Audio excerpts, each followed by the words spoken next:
All right, this is our little mini parish retreat. Put this together. We're teaching right from the heart of the church, John Paul II. Sending this out. He's focusing on St. John of the Cross. And St. John of the Cross suffered at the hands of clergy, at the hands of the nuns, and of laity, that the staff. So remember, if you've suffered as a result of Catholic priests inflicting pain into you, nuns treating you badly, the staffers treating you badly, you're right at home. This is where you want to be at. We're at focusing on this little paragraph here, which is part 3 of the work. The presence of God and of Christ, a renewing purification under the guidance of the Spirit, and the living and informed and adult faith. Is this not in reality the heart of the teachings of St. John of the Cross and his message for the church and for men and women of today? He's talking about the new millennium, okay? Yes, a living and informed faith and adult faith. Is this not in reality the heart of the teachings of St. John of the Cross and his message for the church and for men and women of today? He's a doctor, PhD, John of the Cross. Your Pope had 2 PhDs.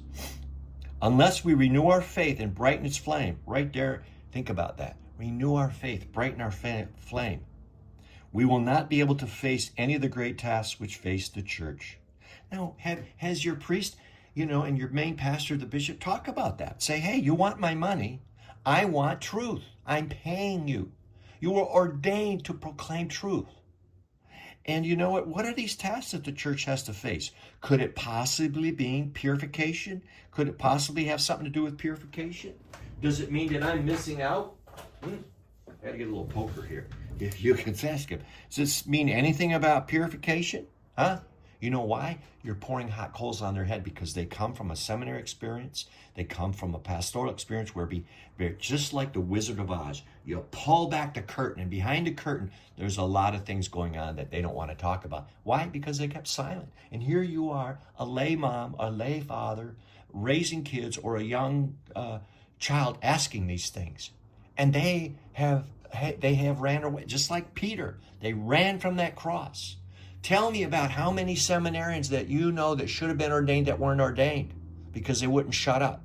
Tell me about how many priests in ministry who were declined, who were taken out of ministry because they would not shut up. They were proclaiming truth. Tell me about the diffusions from God. There's only 2. One is truth and one is goodness. It's an attribute. God doesn't possess truth like I possess this pen. God is truth. Amen? And you want more of it. Pound the table.